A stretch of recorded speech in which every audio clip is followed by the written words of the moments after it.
कुमार, स्वागत है आपका रेनेशा आईएएस में। चलिए आज मौर्योत्तर काल को हम लोग पूरी तरह से समाप्त करेंगे। मैं कुछ कंसेप्ट दे देता हूँ, फिर ये मैं बताऊँगा कि कहाँ कहाँ से यहाँ पर प्रश्न बनते हैं और वहाँ से प्रश्न आपके आ जाएंगे।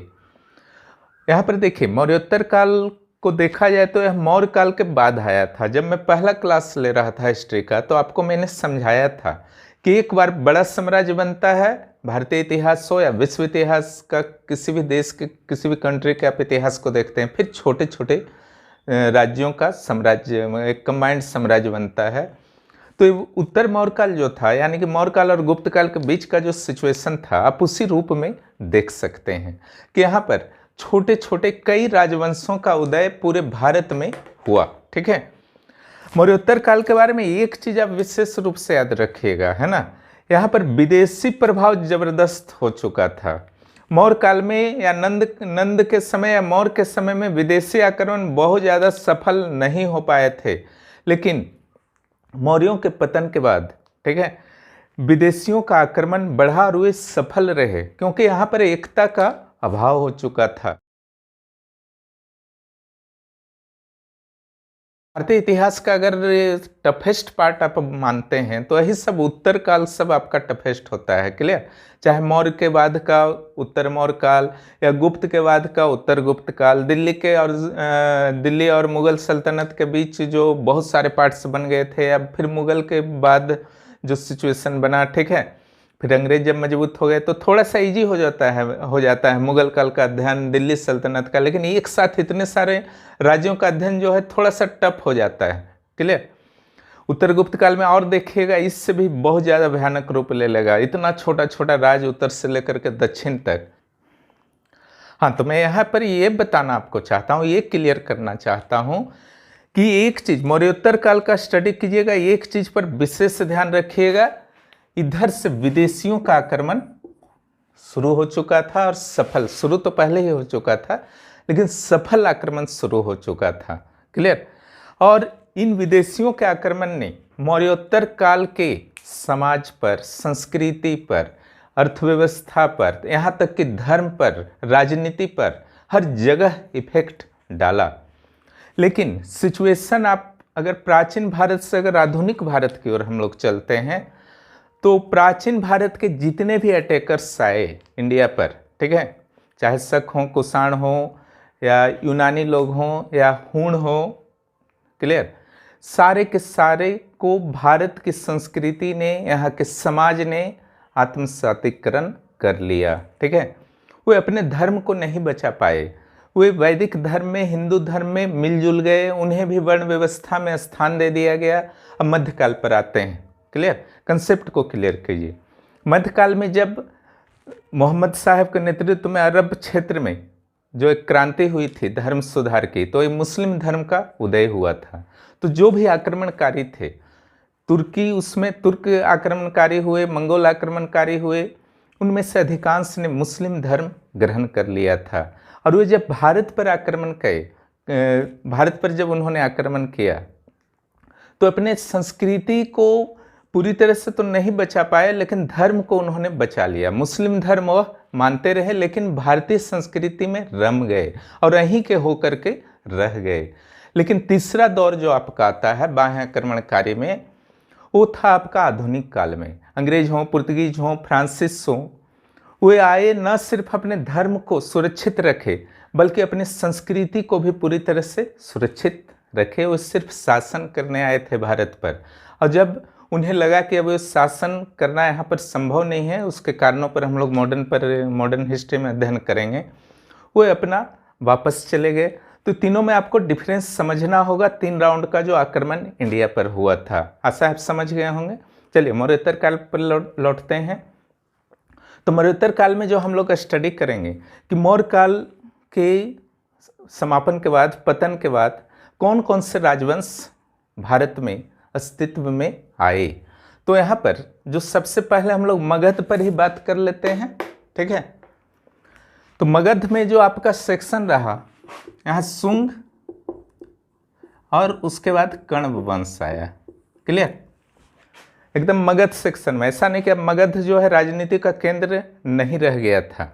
धीरे धीरे राजनीति का केंद्र इधर शिफ्ट हो रहा था, क्लियर, वेस्ट की ओर, कन्नौज में, क्लियर। मध्यकाल के बाद, जब मध्यकाल का शुरुआती में आप देखिएगा कन्नौज के लिए त्रिपक्षीय संघर्ष होता है राष्ट्रकूट, पाल और प्रतिहार के बीच में। मगध शक्ति का केंद्र जो था शिफ्ट होने वाला था। अब जो विदेशी शक्तियों की अगर बात करें तो इंडो ग्रीक, कुषाण, शक कुषाण कीजिए पहले, शक, क्लियर। और इधर की अगर हम लोग बात करते हैं सातवाहन, साउथ की शक्ति कौन थी? सातवाहन।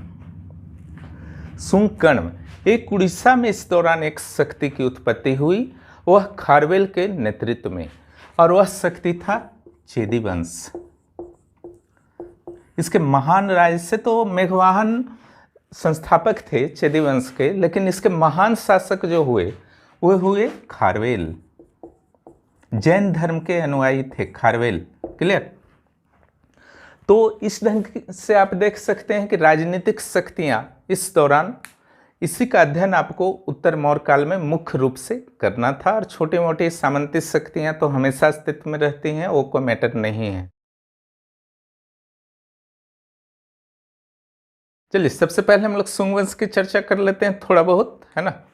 देखिए सुंग वंश की उत्पत्ति क्यों हुई थी? माना जाता है कि अशोक जो था वो बौद्ध धर्म के प्रति काफ़ी आसक्त हो गया था।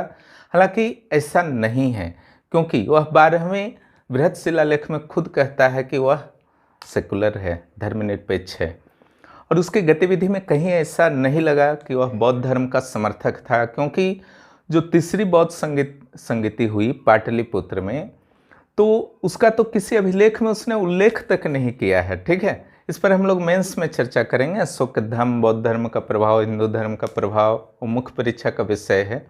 लेकिन फिर भी एक ग्रुप्स के द्वारा शायद उस समय आरोप लगाया होगा, और उसका नेतृत्व जो कर रहा था एक सैन्य अधिकारी था, मंत्री था, पुष्यमित्र सुंग, उसी ने स्थापना कर दिया। ओके, तो सुंग वंश की स्थापना हो गई इस तरीके से।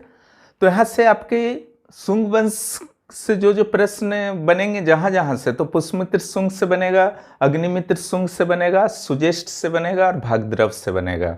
यही 4 सेक्शन से आपका यहाँ पर प्रश्न आएगा। 5वां कोई भी सेक्शन प्रश्न आने का नहीं है। क्या क्या प्रश्न आएगा तो उस पर हम लोग थोड़ी देर में चर्चा करेंगे। सुंग के बाद आता है आपका कण्व वंश। इससे ज़्यादा प्रश्न नहीं बनते हैं, कौन संस्थापक था, कौन अंतिम शासक था, और चार ही शासक यहाँ पर हुए। इन चारों शासकों का क्रम पूछ दिया जाता है।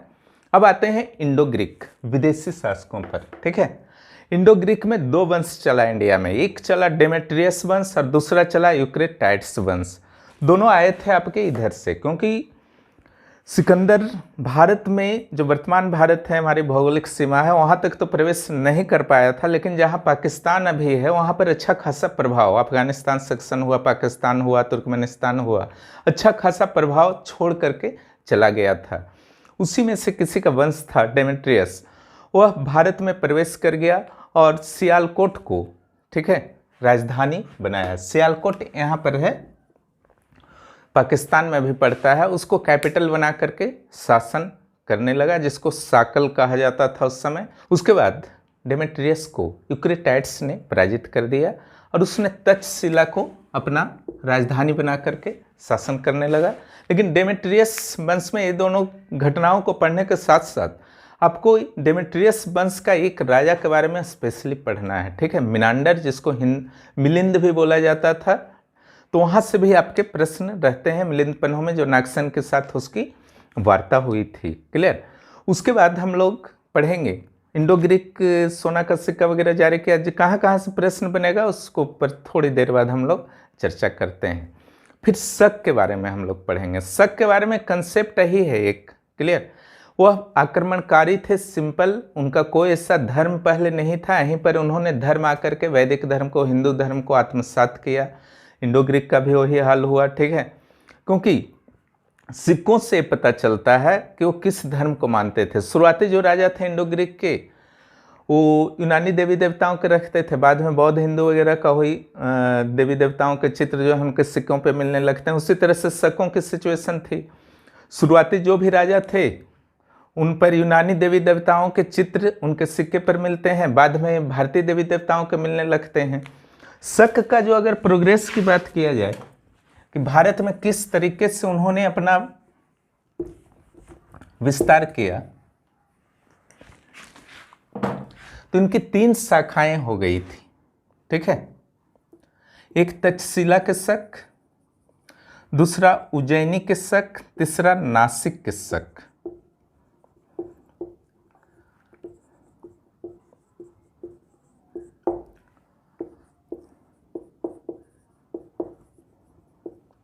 देखिए 3 सेक्शन पर शक था, 3 उनका वंश अलग अलग चल रहा था, इसको क्लियर रखिएगा। सातवाहन से पहले थे शक, बाद में इस क्षेत्र में कौन आए, सातवाहन आ गए थे, ठीक है।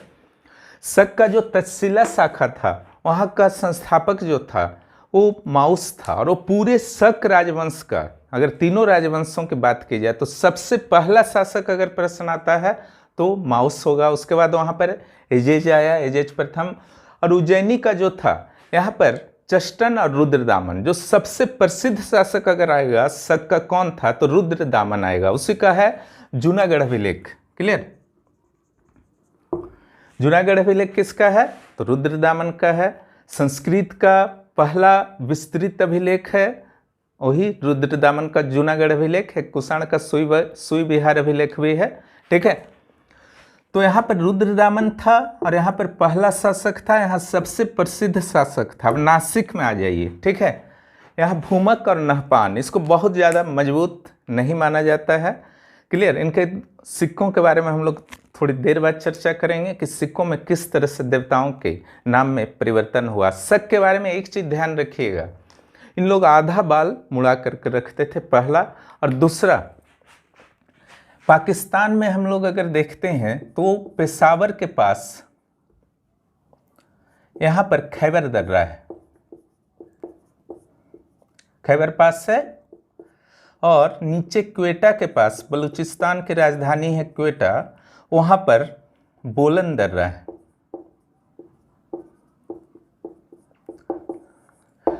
शक के बारे में इस चीज को केयर रखिएगा कि अभी तक जितने भी आक्रमण भारत पर हुए थे सारे के सारे खैबर दर्रा होते हुए थे। शक पहले ऐसी जनजाति या जाति बोलिए थी, आक्रमणकारी जाति थी, जिन्होंने बोलन दर्रे का प्रयोग किया भारत पर आक्रमण करने के लिए। क्लियर, और 3 जगह उन्होंने अपने राजवंश का विकास किया। क्लियर, इसके राजाओं के बारे में क्या है नहीं है वो इम्पोर्टेंट नहीं है, यहाँ पर कंसेप्ट को क्लियर कीजिए, वो इम्पोर्टेंट है। तो शकों की ये कहानी हुई।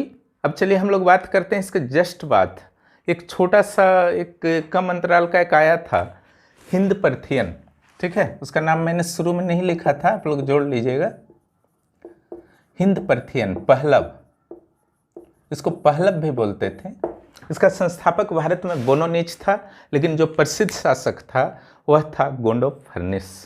क्लियर, तख्तबही अभिलेख तक्षशिला से इनके बारे में पता चलता है। और इस काल की जो सबसे बड़ी विशेषता थी, पहली बार कोई ईसाई धर्म प्रचारक भारत आया था, सेंट थॉमस, ठीक है, गोंडो फर्निस के काल में। यहाँ से वो प्रश्न बनता है।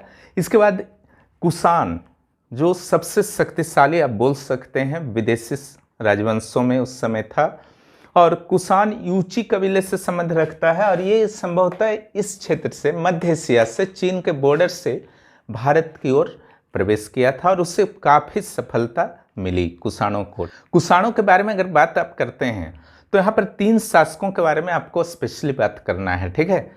वहीं से प्रश्न रहते हैं, चाहे कोई भी एग्जाम में बैठ जाइए, एमटीएस से लेकर के आईएएस तक में, है ना। पहला कुजेला कटफिसेस से, दूसरा विम कटफिसेस से, और तीसरा कनिष्क, मोस्ट इम्पॉर्टेंट, ठीक है।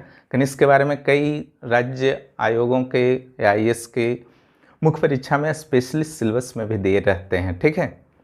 तो पहला जो आपका कुजेला कटफिसेस था, वहाँ पर बस इतना ही आपका उनका कुछ उपाधि था, ठीक है, धर्मथिट, सच धर्मथिट वगैरह। और उन्होंने सोने का सिक्का नहीं चलाया था, और सोने का सिक्का कौन चलाया था पूरे आपका पहली बार कुषाण वंश में, तो वो थे विम कटफिसेस। क्लियर, उसके बाद आता है कनिष्क। कनिष्क के बारे में, उसके विद्वानों के बारे में थोड़ा सा पढ़ लेना है। चौथी बौद्ध संगीति पार्श्व की सलाह से जो किया था उसके बारे में थोड़ा पढ़ लेना है। विद्वान में चरक थे, नागार्जुन थे, अश्वघोष, ठीक है। तो जो भी आपका वहाँ से बनता है, और उसके समय मुख्य परीक्षा की अगर दृष्टि से देखा जाए तो काशी तक उसका विस्तार हुआ था, ठीक है। बिहार बच गया था, यहाँ से लेकर के पूरा इस इलाका में उसका शासन था कनिष्क का। तो उसके विस्तार क्षेत्र को आप समझ सकते हैं। उसके बाद जो आपका कुषाण वंश के अंतिम कुछ शासक थे, उसमें एक चीज़ आपको याद करने लायक मिलता है कि उन लोगों ने अपनी प्रतिमाओं का निर्माण करवाया था शासकों ने, पहला। और दूसरा, युगल शासन का प्रावधान था, दो दो राजा जो है एक साथ बैठते थे, ठीक है। तो ये था आपका कुषाण राजवंश। ये था आपका नॉर्थ इंडिया का उस समय महान राजवंश, उत्तर मौर्य काल का बोल सकते हैं। अब साउथ इंडिया का अगर महान राजवंश की बात करेंगे आप, तो निश्चित रूप से यह सातवाहन था। उन लोगों ने शकों को पराजित कर दिया था, विशेष रूप से नहपान एक शासक था, क्लियर। यहाँ का शासक था उज्जैन का, ठीक है। भूमक और नहपान को पराजित करने के बाद यहाँ पर अच्छा खासा प्रभाव स्थापित सातवाहनों के द्वारा कर लिया गया था। और सातवाहन का जो संस्थापक था सिमुक, उसके बाद आपका कुछ अन्य शासक थे जिसमें गौतमी पुत्र सतकर्णी वगैरह हुए, पुलिमाई वगैरह हुए, तो उनके बारे में थोड़ा थोड़ा आपको स्टडी करना है। और एक आपका हाल जो शासक थे गाथा सप्तशती उन्होंने लिखा था, वहाँ से भी प्रश्न रह सकते हैं, ठीक है। तो सातवाहन आपके साउथ के थे, और सातवाहन टूटने के बाद क्या बना, यहाँ से भी आपका प्रश्न अक्सर रहा करता है, ठीक है। क्योंकि सातवाहन टूटने के बाद कई ऐसे राजवंश आए जिनके अगले 100-150 वर्षों तक अच्छी खासी भूमिका रही। राष्ट्रकूट जब तक कि मजबूत नहीं, चालुक्य, राष्ट्रकूट, फिर चालुक्य, ठीक है।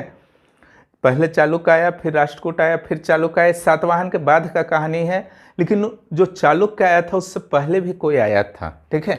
तो सातवाहन जब आपका टूटता है इस क्षेत्र में, पहले शक का प्रभाव था, फिर सातवाहन आया। सातवाहन जब टूटता है तब देखिए यहां पर क्या बनता है, वकाटक। गुप्तों के साथ इसका चलता था आपका। आभीर छोटा सा एक राज्य था। कदंब कर्नाटक में आया, जैन धर्म को संरक्षण देने वाला राज्य था। इक्ष्वाकु आया उसके अलावा, ठीक है। और इस जगह तमिलनाडु में जो आपका आया वो पल्लव। चोल चेरपांड आपका जो प्राचीन संगम काल से चल रहे थे, अपना अस्तित्व वो हमेशा बना के रखे, भले वो पावरफुल रहे या ना रहे, उनका अस्तित्व जो है चोल चेरपांड का छोटा बड़ा वो होते रहे। और बाद में चोल जो है एक बहुत बड़ी शक्ति के रूप में 9वीं-10वीं सदी में आपका उभरा, ठीक है। उसको हम लोग आगे पढ़ेंगे, क्लियर, उत्तर गुप्त काल में। तो सातवाहनों का विभाजन इस रूप में हो गया, क्लियर। ये था सातवाहन। अब आते हैं उड़ीसा के शासक खारवेल, ठीक है। तो इनका तो मगध से काफ़ी करीब थे ये खारवेल, और कहा जाता है कि महापद्मनंद जो नंद वंश का संस्थापक था, जब यहाँ पर अटैक किया था तो एक जिन की बड़ी प्रतिमा थी, उसे लेकर के मगध चला गया था। तो वो उससे भी पराजित करके यह वापस लाया खारवेल। जब वहाँ पर गया तो पुष्यमित्र शुंग उस समय शासक था। तो वहाँ पर इसका जो अभिलेख है, जो इस काल के स्रोत के रूप में भी काम करता है, और वह अभिलेख बहुत ही प्रसिद्ध अभिलेख है, वह है खारवेल का हाथी गुम्फा अभिलेख। ये उदयगिरी खंडगिरी पहाड़ियों के पास है। उदयगिरी खंडगिरी अब कहाँ है, केवल ये मत याद कीजिए कि उदयगिरी खंडगिरी में खारवेल का हाथी गुम्फा है। अरे कहाँ है ये भी तो जानना है ना। तो डिस्ट्रिक्ट को बहुत ज़रूरी है, भुवनेश्वर के पास है, ठीक है। उसको ज़रूर, जब भी आप उस इलाका में जाइए तो इस सेक्शन में ज़रूर घूमने जाइए, पहला। दूसरा, नहीं भी जा पाते हैं तो इंटरनेट तो आज है, गूगल में देख लीजिए, यूट्यूब में देख लीजिए, क्लियर। तो देख लीजिएगा तो बहुत ही जल्दी से, आसानी से ये सब कवर हो जाता है। तो ये था राजनीतिक, समझ गए होंगे कहाँ पर क्या था सारा अच्छी तरह से। एक बार फिर रिवीजन करा देता हूँ। सुंग कण्व, ठीक है। यहाँ पर सातवाहन, पहले शक 3 जगह, ठीक है, नासिक, उज्जैनी, तक्षशिला। अगर बाहरी अटैकर्स की बात की जाए तो निश्चित रूप से पहले इंडो ग्रीक, फिर एक जो आपका है हिंद पर्थियन या पहलव, और उसके बाद शक, फिर कुषाण। ये चारों क्रम को याद रखिएगा। क्लियर? तो ये था राजनीतिक। अब इस ढंग से आप समझ रहे हैं कि विदेशियों का जो है इन हो चुका था। इस काल में जो आपको मैंने बताया था उत्तर वैदिक काल में कि राजत्व का सिद्धांत, जैसे जैसे राजा मजबूत हुआ तो थ्योरी ऑफ किंगशिप, राजत्व का सिद्धांत जो है मजबूत होता गया। क्लियर? और इसी का परिणाम था कि इस काल में राजा बड़े बड़े उपाधि लेने लगे, जैसे कुषाण देवपुत्र की उपाधि लेते थे। इसके अलावा त्रातार यानी कि सभी समस्याओं से मुक्त कराने वाला महाराजा धीराज इत्यादि की उपाधि भी लेने लगे। भगवानों से अपनी तुलना करने लगे। सातवाहन शासक जो है अपने आप को बलराम कृष्ण वगैरह की उपाधि लेने लगे, बताने लगे। तो ये सब जो है राज्यत्व का ही सिद्धांत था। यहाँ तक कि मनु ने भी कहा, उस समय के जो प्रमुख स्मृतिकार थे उन्होंने भी कहा कि राज्यत्व जो होता है वो दैवीय होता है, यानी कि जो गॉड से जोड़ा गया। ये हिंदू मुसलमान से बाहर है। ठीक है? आप जब जाइएगा दिल्ली में तो वहाँ पर दिल्ली सल्तनत में वहाँ पर भी इसी टाइप की उपाधियाँ देखने को मिलेंगी, जिले इलाही। ठीक है? उसी तरीके से आप वहाँ पर भी जाइएगा तो अबुल फजल बोलते हैं कि हाँ, अकबर का जो राजत्व दैवीय था, अकबर जो है ईश्वर की छाया था। वहाँ हम लोग पढ़ेंगे, मुगल काल का भी दैवीय सिद्धांत पढ़ा जाएगा। ठीक है? तो हर जगह लगभग एक होता है। धर्म भले ही परिवर्तित होता गया राजाओं का, लेकिन तरीका एक ही था भारत में। ठीक है? कल्चर एक ही था। आज भी कल्चर एक ही है, चाहे हिंदू हो या मुसलमान हो। ठीक है? यहाँ के हिंदुओं की तुलना जो है आप नेपाल के हिंदुओं से नहीं कर सकते हैं, लेकिन भारत के हिंदुओं से, मुस्लिमों से ज़रूर कर सकते हैं। उनका कल्चर सेम है।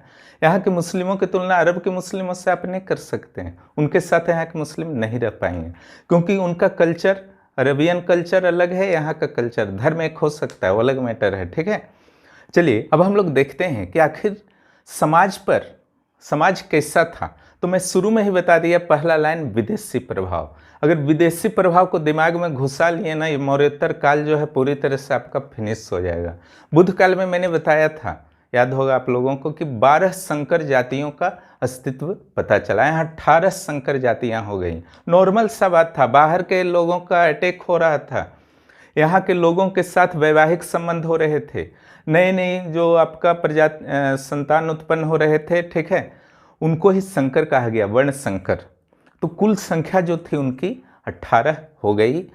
शूद्रों के बारे में थोड़े कड़े विचार थे मनु के। क्लियर?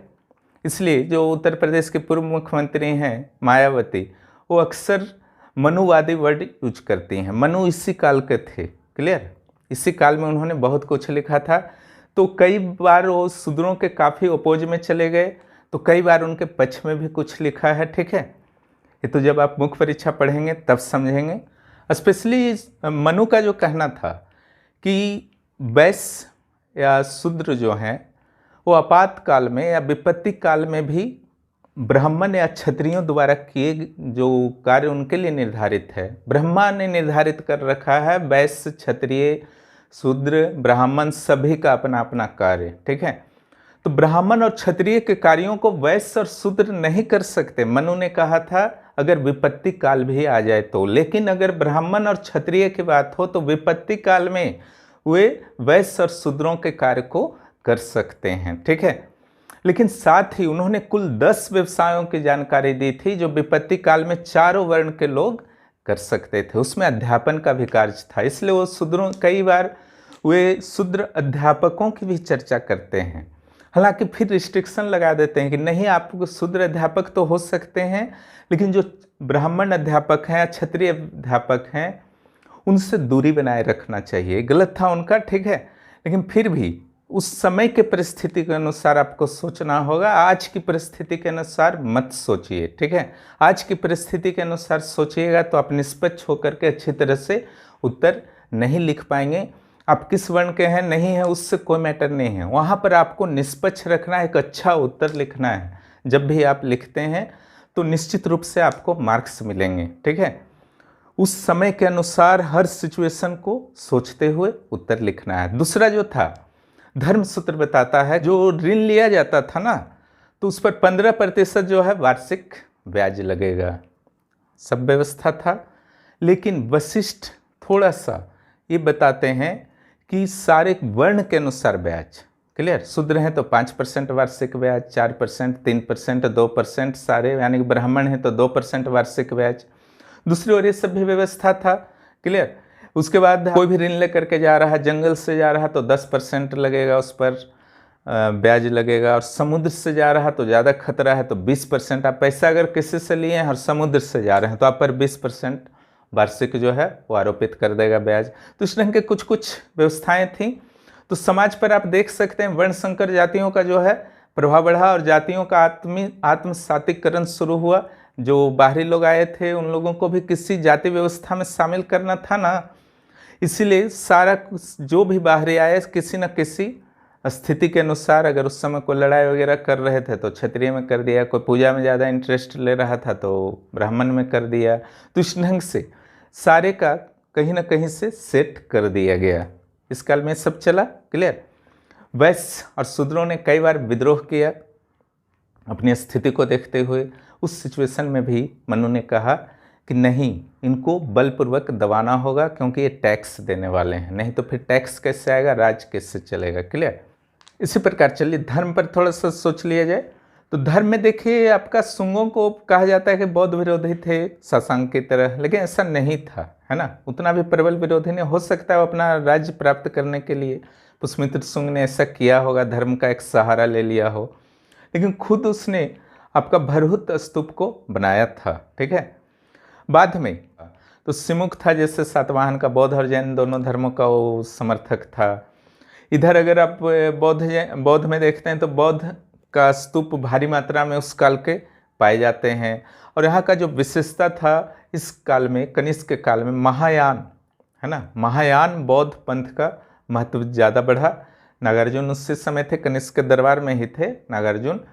और कश्मीर में आपका कुंडलवन में ये भी हुआ, चौथा बौद्ध संगीति भी हुआ। तो बौद्ध धर्म की ठीक ठाक सिचुएशन थी और जैन धर्म का भी कोई खराब सिचुएशन नहीं था। खारवेल तो था ही, साथ में सातवाहन के कई शासकों ने जैन धर्म को संरक्षण दिया ही। और जो हिंदू धर्म था वो चलता ही रहा, वैदिक धर्म, क्योंकि यहाँ पर मुख्य रूप से शैव शाक्त यानी कि शक्ति पूजा का प्रचलन बढ़ा। नारी के अंगों की पूजा शक्ति के रूप में, जीवित नारियों की पूजा शक्ति के रूप में, मूर्तियों की पूजा। शिव भगवान का पहला बार जो है मूर्ति पूजा किया गया। और चतुर्मुख लिंग जो कहीं कहीं आप किसी मंदिर में भी देखते होंगे, है ना, चारों ओर जिसमें शिव भगवान की मूर्ति बनी होती है शिवलिंग में, उसको चतुर्मुख लिंग कहा जाता है। दूसरा आप देख सकते हैं सूर्य पूजा, चंद्रमा पूजा इत्यादि का भी प्रचलन बढ़ा। ये कहा जा सकता है कि विदेशियों का प्रभाव था, क्योंकि ईरान में आपका इस ढंग से अग्नि पूजा वगैरह किया जाता था, है ना। तो यहाँ पर जो सूर्य का आप जानते हैं कि आप कोणार्क मंदिर गए होंगे तो वहाँ पर 7 घोड़ा होता है। इस समय 2 घोड़ा ही आपका हो पाया था। ठीक है, बाद में बढ़ गया 7 घोड़ा। उस समय 2 घोड़ा पर ही सूर्य भगवान चलते थे, लेकिन वर्तमान में हो गए 7 घोड़े। तो सूर्य चंद्रमा हो गया। कुछ अनार्य देवताओं में आपका यक्षिणी की पूजा प्रारंभ हुई। क्लियर?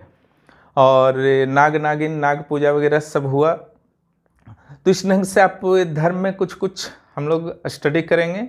और इसके बाद आते हैं कला। तो कला में यहाँ पर जो आपका स्टडी स्पेशली होगा वह स्तूप कला, केव और बहुत सारे गुफाओं का भी निर्माण हुआ। ये दोनों तो होगा ही, लेकिन जो मुख्य आधार है उत्तर मौर्य काल का, ये विदेशी प्रभाव अगर आप देखते हैं तो गंधार कला, है ना, गंधार कला काफ़ी विकसित हुआ और मथुरा कला भी विकसित हुआ। तो गंधार कला एक और तो यूनानी प्रभाव से युक्त था और इससे शक और कुषाण दोनों ने संरक्षण दिया, जबकि मथुरा कला को संरक्षण देने वाले थे कुषाण, क्योंकि उन्हीं का राज्य उधर था और शकों का राज्य तो उधर था नहीं, उत्तर प्रदेश में, इन लोग इस साइड ही थे, देख रहे हैं आप, है ना। इसलिए शकों के द्वारा जो है आपका मथुरा कला को संरक्षण नहीं दिया, लेकिन गंधार कला को दोनों के द्वारा संरक्षण दिया गया।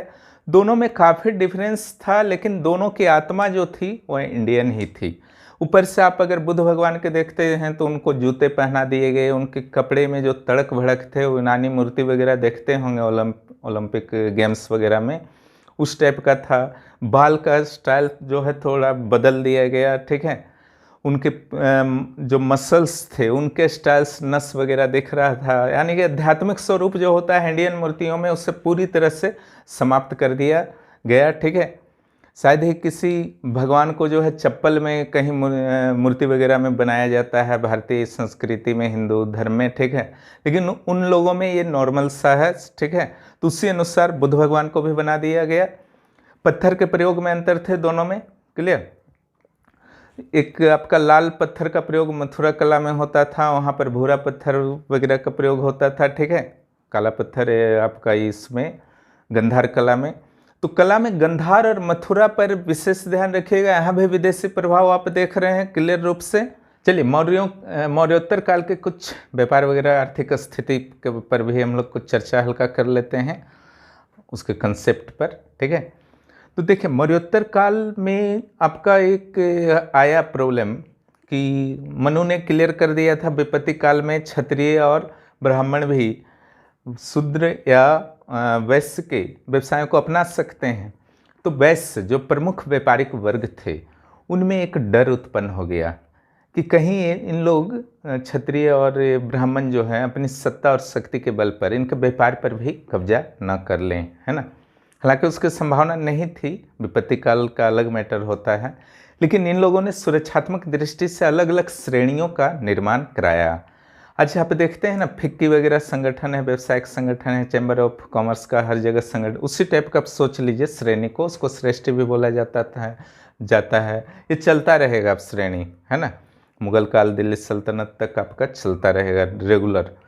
तो ये श्रेणी क्यों बना था आप समझ गए, और किसके द्वारा बनाया गया था वो भी समझ गए। और श्रेणी उस समय काफ़ी पावरफुल होते थे, क्लियर। यानी कि इस संदर्भ में आप समझिए पावरफुल कैसे होते थे। वो नियम कानून बना सकते थे अपने सदस्यों के लिए, उस नियम कानून से वो बाहर नहीं जा सकता था। उसके अलावा अगर मान लीजिए कि कोई सदस्य है श्रेणी का, कोई व्यापारी, और उसकी पत्नी बौद्ध भिक्षुणी बनना चाहती है, कोई भी इस टाइप का बड़ा निर्णय लेना चाहती हैं, तो अपने पति से ही सिर्फ उनको अनुमति नहीं लेना पड़ता था, बल्कि उसके श्रेणी से भी अनुमति लेना पड़ता था। ये हुआ।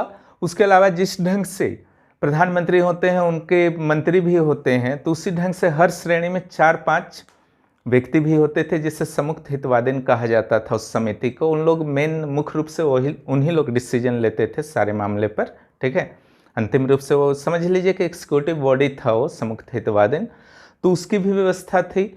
और साथ ही यह दंड भी दे सकता था, सिक्के भी जारी कर सकता था। यहाँ तक कि राजा भी इन व्यापारियों के श्रेणियों में बहुत ज़्यादा हस्तक्षेप नहीं करते थे, लेकिन श्रेणी के अंदर मेंबर्स हुए, अध्यक्ष हुए, इन लोगों के बीच अगर विवाद हो गया, इस स्थिति में राजा हस्तक्षेप कर सकता था। एक श्रेणी के बारे में जान लीजिए। दूसरा व्यापारिक मार्ग, है ना। व्यापारिक मार्ग जो आपका था, एक तो तक्षशिला से आपका मथुरा तक आता था, यहाँ तक्षशिला है, यहाँ से मथुरा तक आता था, इसको उत्तरा पथ बोलते थे। मथुरा से वाराणसी जुड़ा हुआ था, वाराणसी से पटना जुड़ा हुआ था, वाराणसी से वैशाली जुड़ा हुआ था, क्लियर। और मथुरा से ही आपका इधर कट जाता था, उज्जैन में चला गया, इधर नासिक चला गया, प्रतिष्ठान चला गया, पैठन जो राजधानी था सातवाहनों का। साउथ इंडिया में जो आपका था, इधर मुजरिस था, ठीक है, इधर आपका पुहार था श्रीरंगम कावेरी में। तो उन लोग आपस में जुड़े हुए थे। तो इधर का जितना भी मार्ग था दक्षिणापथ कहलाता था, ऊपर का मार्ग जो था उत्तरापथ। विशेष रूप से अगर उत्तरापथ की आप बात करते हैं, प्रश्न आता है, तो मथुरा टू तक्षशिला, ठीक है, ये आपका व्यापारिक मार्ग था। उसके बाद अगर आप बात करते हैं किन किन देशों के साथ भारत के व्यापारिक संबंध थे,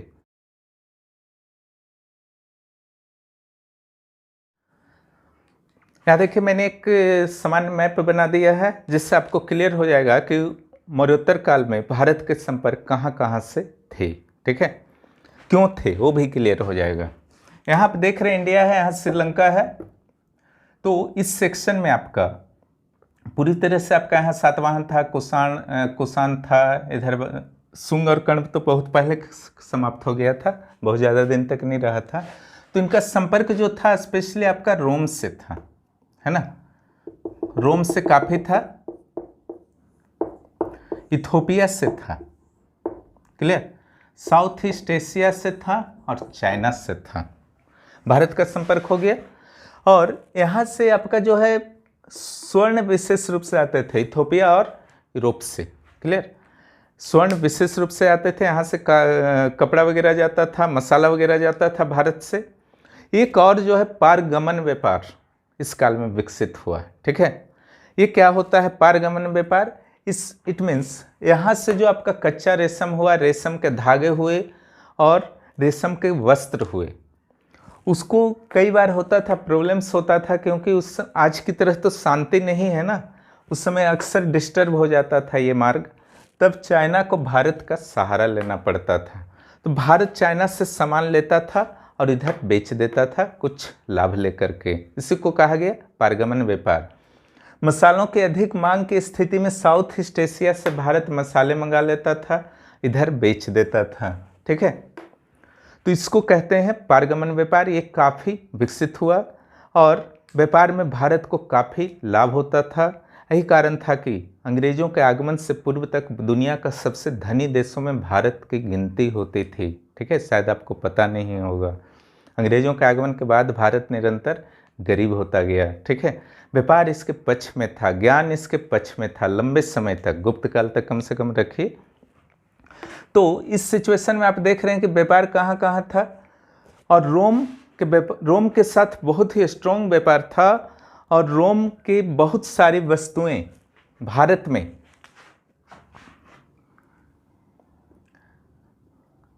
पांडिचेरी, पेड़क अरिका मेडू बोला जाता था, तामलुक वेस्ट बंगाल में, तक्षशिला पाकिस्तान में भी चला गया है। ओके,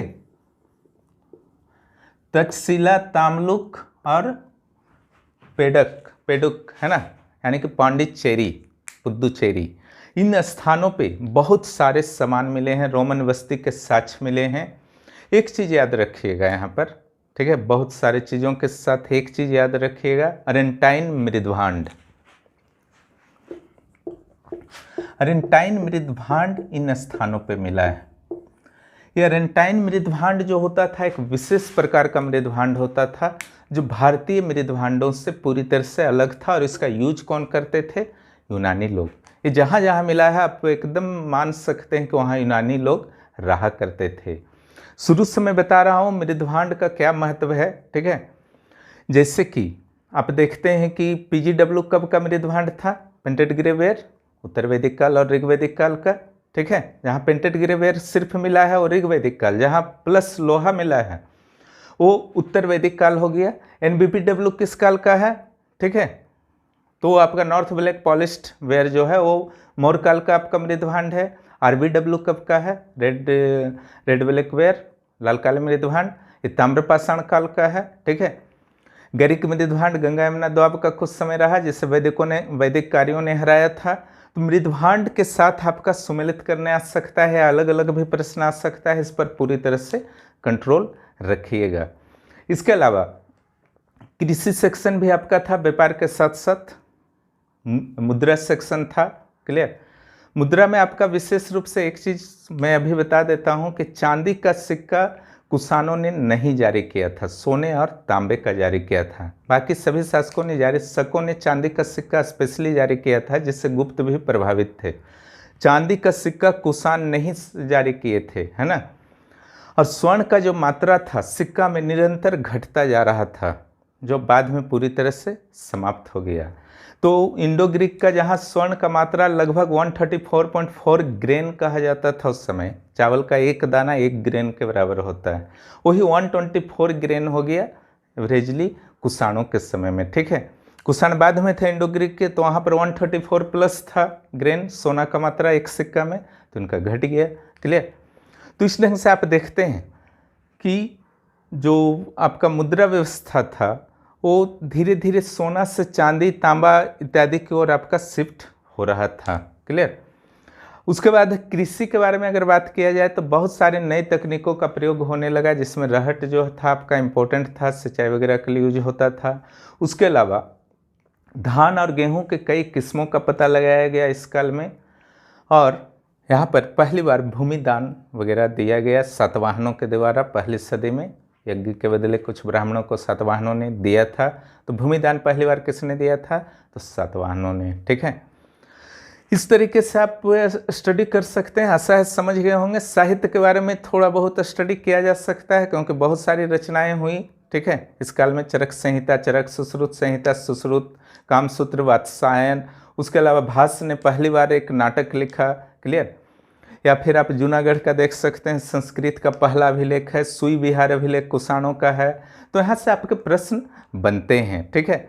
तो इन सारी चीज़ों पर चर्चा मैंने कर दिया है। अब चलिए देखा जाए प्रश्न क्या क्या बन सकता है, और जो भी अभी मैं चर्चा करूंगा उससे बाहर कोई भी प्रश्न नहीं आएगा, निश्चिंत रहिए। चलिए अब पहले हम लोग बात करते हैं साहित्य स्रोत मौर्योत्तर काल का। तो यहाँ पर मैंने क्या किया है कि बौद्ध स्रोत जो है और फिर ये ब्राह्मण स्रोत है, बौद्ध स्रोत में डबल डबल लिखा गया है, ध्यान रखिएगा, और विदेशी स्रोत, ठीक है, उसको अलग कर दिया है। आप लोग ध्यान से देखिए। अभिलेख से प्रश्न बन सकता है। रुद्रदामन का कौन सा अभिलेख है, हाथी गुम्फा अभिलेख किसका है, ये कहाँ है, भुवनेश्वर में, उदयगिरी खंडगिरी, ओके। कन्हेरी अभिलेख, धनदेव का अयोध्या अभिलेख, यहाँ से प्रश्न बन सकता है।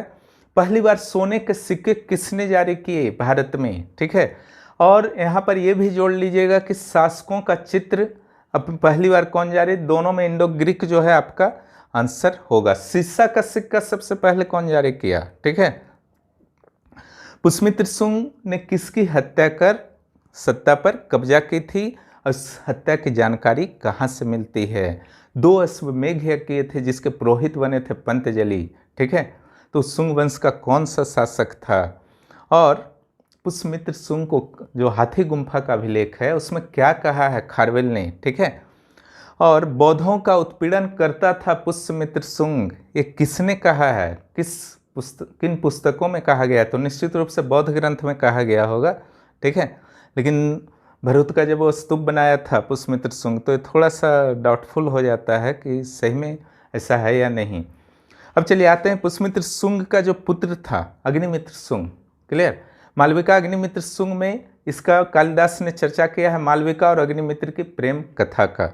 साथ ही यह भी बताया है कि जो आपका अग्निमित्र था उसका पुत्र सुजेष्ठ हुआ, उसने यवनों से मुकाबला किया था, उन्हें पराजित किया था सुजेष्ठ ने, ठीक है। और इसकी पुष्टि होती है गार्गी संहिता से भी।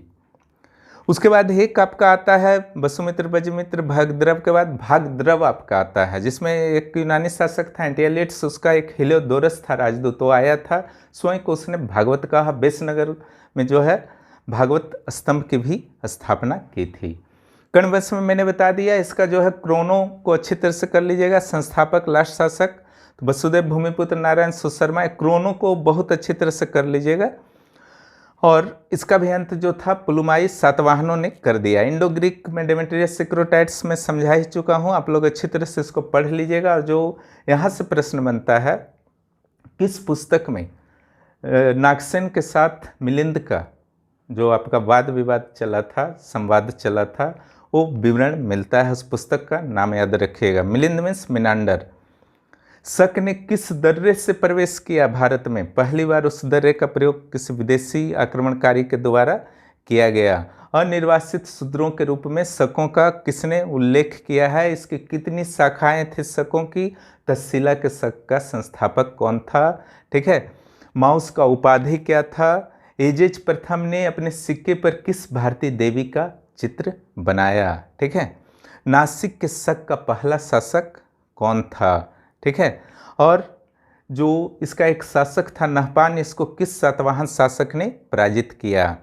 उज्जैन के कदमंक वंश में बोला जाता है उज्जैन वाले वंश को, ठीक है। इसका संस्थापक कौन था, और इसका सबसे प्रसिद्ध शासक जो पूरे शक तीनों राजवंशों में सबसे प्रसिद्ध था वह कौन था, जिसका जूनागढ़ अभिलेख भी था, क्लियर। और पहला शासक कौन था पूरे शक राजवंश का, तीनों राजवंश में, वह भी मैंने चर्चा कर दिया है, ठीक है। उसके अलावा यहाँ पर से आपका शुद्ध संस्कृत में लिखा हुआ पहला अभिलेख कौन है भारत का, यहाँ से प्रश्न आपका बनता है। सुदर्शन झील चर्चा में छूट गया था। सुदर्शन झील आपका गुजरात में है, ये बिना टैक्स लिए इसी ने बनाया था, रुद्रदामन ने, ठीक है। अंतिम शासक कौन था, ठीक है। नासिक का जो था उसको छहरात वंश भी बोलते थे, ठीक है। तो उसका अंतिम शासक कौन था। हिंद पार्थियन का जो है संस्थापक कौन था, इसका सबसे प्रसिद्ध शासक कौन था? सेंट थॉमस किसके काल में प्रचार करने आए थे भारत? कुषाण जो थे वो किस कबीले से संबंध रखते थे?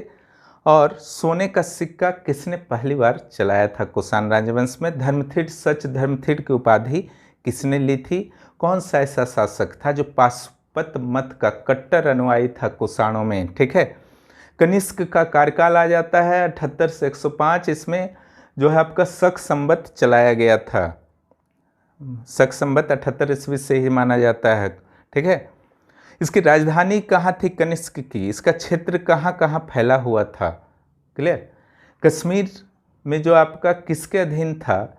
कनिष्क के अधीन था। ये किन किन ग्रंथों से पता चलता है, यहाँ से आपको देख लेना है। इसके अलावा किन किन विद्वानों को कनिष्क ने संरक्षण दिया था? कुषाण वंश के जो अंतिम राजा हैं उनसे भी आपके कुछ प्रश्न बन सकते हैं। ठीक है, उसको आप ध्यान रखेंगे कि कौन कौन जो है युगल शासन चलाए थे एक साथ। इसी सेक्शन को ध्यान रखिएगा। शिव और नंदी का जो आपका ये है सिक्कों पर चित्र किस राजा के सिक्कों पर था? सातवाहन से आपका एक आता है भ्रष्ट पुत्रों के सातवाहन को संज्ञा किसने दिया था, कौन से ग्रंथ में दिया गया है? और किस किस अभिलेख से सातवाहनों के बारे में जानकारी मिलती है? नासिक नानाघाट। ठीक है, इसका संस्थापक कौन था? इसने राजधानी कहाँ बनाई? सिमुख था संस्थापक, मैं चर्चा कर ही चुका हूँ। अश्वमेघ और राजसूय दोनों यज्ञ करने वाला कौन सा सातवाहन शासक था? और श्री सतकर्णी ने सातवाहनों की दूसरी राजधानी कहाँ पर बनाई? अमरावती में बनाई। उसी अमरावती को धान्य कटक भी कहा जाता था। उसी अमरावती को वर्तमान आंध्र प्रदेश सरकार राजधानी के रूप में विकसित कर रही है, आपको पता ही होगा। हाल के द्वारा कौन सा ग्रंथ का रचना किया गया था? क्लियर? सबसे महान शासक सातवाहन में कौन था? गौतमीपुत्र सतकर्णी। इसने क्या उपाधि ली? गौतमीपुत्र सतकर्णी ने। ठीक है, यहाँ से आपके ये प्रश्न बनते हैं। रुद्रदामन की पुत्री से किस सातवाहन शासक का विवाह हुआ था? इसके अलावा प्रश्न आपका बनता है समुद्री यात्रा और व्यापार का प्रेमी कौन सा सातवाहन शासक था? सातवाहनों के उत्तराधिकारी को मैं समझा ही चुका हूँ कौन कौन कहाँ कहाँ थे। और जो उड़ीसा के चेदी वंश हैं वो देखिए 16 महाजनपद वाला जो चेदी वंश चेदी था ना, चेदी आपका महाजनपद, उसी का एक शाखा था ये। इसका संस्थापक कौन था? हाथी गुम्फा अभिलेख में कितनी पंक्तियां हैं, कितनी पढ़े जाने योग्य है और कितने सालों की जानकारी मिलती है? कौन सा धर्म मानता था खारवेल? ठीक है, यहाँ से आपका ये प्रश्न आपका बनता है। और कुषाणों के द्वारा क्या उपाधि ली गई? और इसके अलावा आपका इंडो ग्रीक में सैन्य प्रशासक को क्या बोलते थे? सातवाहनों में सैन्य प्रशासक को क्या बोलते थे? समाज में यहाँ पर जो मैंने चर्चा ही कर ही दिया है, वर्ण संकरों की संख्या जो बौद्ध काल में 12 थी, अब कितनी हो गई थी? वर्ण संकर क्या है मैंने समझा दिया है, देख लीजिए आप लोग। इसी तरह से मनु ने विपत्ति समय कितने ऐसे व्यवसाय बनाए हैं जो कोई भी वर्ण के लोग कर सकते हैं? उन व्यवसायों का नाम भी मैंने लिख दिया, याद करने का नहीं जरूरत है, बस एक नज़र देख लीजिएगा अच्छी तरह से, मुख्य परीक्षा में काम देगा। ठीक है, मौर्योत्तर काल में धर्म का से भी आपका प्रश्न बन सकता है। कनिष्क कौन सा धर्म मानते थे? या फिर पेशावर का स्तूप किसने बनाया था? या फिर गुफा से संबंधित प्रश्न आ सकता है। ठीक है, जैसे गुन्नार, नासिक, कार्ले, भज इत्यादि गुफा है। जैन धर्म का सबसे बड़ा संरक्षक कौन था मौर्य काल में? और इसका प्रसार कहाँ कहाँ हुआ था? शैव मूर्ति पूजा कब से प्रारंभ हुआ था? या शैव चतुर्मुखी लिंग से प्रश्न आ सकता है। किस शासक ने उत्तर मौर्य काल का अपने सिक्के पर देवव्रत जो है लिखवाया था? सूर्य के कितने घोड़े थे? इससे संबंधित प्रश्न रह सकते हैं। इसके अलावा भागवत धर्म से आपका प्रश्न कुछ बन सकता है, खास करके हेलियोडोरस वाला आपका आया करता है। किन किन अनार्य देवताओं का पूजन इस काल में होता था? ठीक है, स्तूप का जो ऊपरी भाग समतल पार्ट होता है उसको हर्मिक कहा जाता है, तो ये वर्ड आपका प्रश्न आता है। ठीक है, सांची स्तूप कौन बनाया था? इसका विस्तार कौन करवाया? ठीक है, पुष्यमित्र शुंग कराया था। भरूच स्तूप कौन बनाया? अमरावती स्तूप में संगमरमर कौन लगाया, तो यहाँ से आपका प्रश्न रह सकता है। गंधार मथुरा कला से आपका प्रश्न रह सकता है। जितनी भी मैंने चर्चा की, चाहे पत्थर से रिलेटेड हो, यूनानी प्रभाव हो, आध्यात्मिक सेक्शन हो, ठीक है, तो यहाँ से आपके सारे प्रश्न रह सकते हैं। साहित्य से आपके प्रश्न बनते हैं। गाथा सप्तशती हाल ने लिखा था, तो गाथा सप्तशती कौन लिखा था। चरक संहिता कौन लिखा था। नाट्यशास्त्र, कामसूत्र, बुद्ध चरित्र सौदरानंद सुघोष लिखा था। तो यहाँ से प्रश्न आपके रहते हैं। जूनागढ़ अभिलेख जो संस्कृत शुद्ध संस्कृत का पहला है, सुई विहार अभिलेख किस वंश का है, तो कुषाणों का है, ठीक है। व्यापार से रिलेटेड आपका रह सकता है, तो यहाँ पर जो आपका है कि लोहे की अत्यधिक सामग्रियाँ जो हैं तेलंगाना के करीमनगर और नलगोंडा डिस्ट्रिक्ट से प्राप्त हुआ है, तो यहाँ से आपके प्रश्न रह सकते हैं। साटक नाम का विशेष वस्त्र कहाँ बनता था कुषाण काल में, तो मथुरा में बनता था। या रंगाई के हौज कहाँ कहाँ प्राप्त हुए हैं, तो पांडिचेरी का रिक्कीमेडु जिसको बोलते थे वहाँ पर मिला है, उरैयूर में मिला है, ठीक है, तमिलनाडु में। सोना जो आता था आपका छोटा नागपुर से उस समय भी आता था, जो सोनरेखा नदी वगैरह में, सोन नदी में, ठीक है। इसके अलावा वाणिज्य व्यापार किन किन जो आपका देशों के साथ व्यापार वगैरह उस समय थे, वहाँ से आपका प्रश्न रह सकता है, ठीक है। श्रेणी संघ से आपका प्रश्न रह सकता है। जितना भी मैंने समझाया वहाँ से आपका कवर हो जाएगा, ठीक है। राजा हस्तक्षेप करते थे या नहीं, किस तरीके से वो कानून बनाते थे, श्रेणी के सदस्य के पत्नियों पर क्या प्रतिबंध लागू थे, ठीक है। श्रेणी के अलग अलग प्रकार जो हैं, श्रेष्ठी, पूग और सार्थ। सार्थ जैसे विदेशी व्यापार में जो श्रेणियाँ थी उसे सार्थ कहा जाता था, क्लियर। कुछ स्पेशल कॉमर्शियल एक्टिविटीज़ में जो व्यस्त रहते थे उनके लिए पुग नाम का श्रेणी बनाया जाता था। तो यहाँ से प्रश्न रह सकता है। मौर्य काल की मुद्रा व्यवस्था से रह सकता है। निष्क स्वर्णपल जो है सोने के सिक्के थे, और शतमान चांदी के सिक्के थे, कांकड़ी तांबे के सिक्के थे, और कसारपण जो था सोना चांदी तांबा शीशा का एक मिक्स था। तो यहाँ से भी आपका प्रश्न रह सकता है। ब्याज वाले से प्रश्न रह सकता है, जो वशिष्ठ ने बताया था, सुमेलित करने भी आ सकता है। धर्म सूत्र में वार्षिक ब्याज कितना कहा गया है। समुद्री यात्रा से अगर आप जा रहे हैं तो ऋण पर कितना ब्याज लगेगा, जंगल से जा रहे हैं तो क्या लगेगा, ठीक है। उसके अलावा जो है व्यापारिक मार्ग से प्रश्न रह सकता है, जिसे मैं समझा ही चुका हूँ, ठीक है। व्यापारिक मार्ग से जो आपका मैप में पूरी तरह से उसको क्लियर कर लीजिएगा। मैप आपको प्रोवाइड मैं करा ही रहा हूँ, तो वहाँ से आपको अच्छी तरह से क्लियर कर लेना है।